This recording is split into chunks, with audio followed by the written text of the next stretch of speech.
Morning అయితే నేను night soak చేసిన వార్మ్ వాటర్ అనేది తీసుకున్నాననమాట.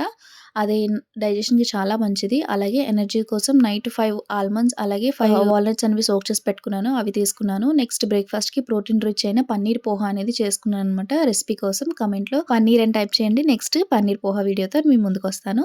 అలాగే లంచ్‌కొచ్చేసి 2 చపాతీ, పప్పు, వంకాయ బంగాళదుంప కర్రీ, అలాగే ఫైబర్ కోసం క్యారెట్ అండ్ క్యూకంబర్ సలాడ్ అనమాట. అది లంచ్. ఇంకా లంచ్ తినేసాక అయిన గిన్నెలన్నీ బాగా తోమేసాననమాట. ఇంకా మార్నింగ్ హెల్త్ కొంచెం డౌన్ ఉండడంతో నేను వర్కౌట్ అయితే చేయలేకపోయాను. సో, ఇంకా అది గివ్ అప్ ఇవ్వకూడదు.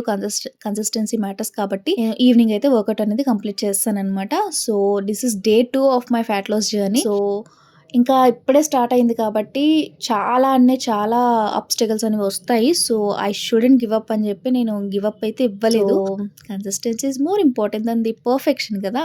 So, yeah! నైట్‌కైతే నేను వెజిటబుల్ దలియా చేసుకున్నాననమాట. సో, అది కంప్లీట్ అయిపోయిన తర్వాత ఒక చిన్న వాక్‌కైతే వెళ్ళొచ్చేసాను. ఎందుకంటే ఎవ్రీ మీల్ తర్వాత ఒక 10 minutes to half an hour వరకు వాక్ చేసినట్టయితే మనకు కొంచెం డైజెషన్ ఫ్రీ అవుతుందనమాట. మరి ఈ జర్నీలో మీరు కూడా పార్ట్ అవ్వాలంటే, అలాగే నా రిజల్ట్స్ అనేవి కంప్లీట్‌గా చూడాలనుకుంటే మా ఛానెల్‌ని ఫాలో చేసేయాలి కదా! దానికోసం సబ్స్క్రైబ్ ముఖ్యం బిగులు.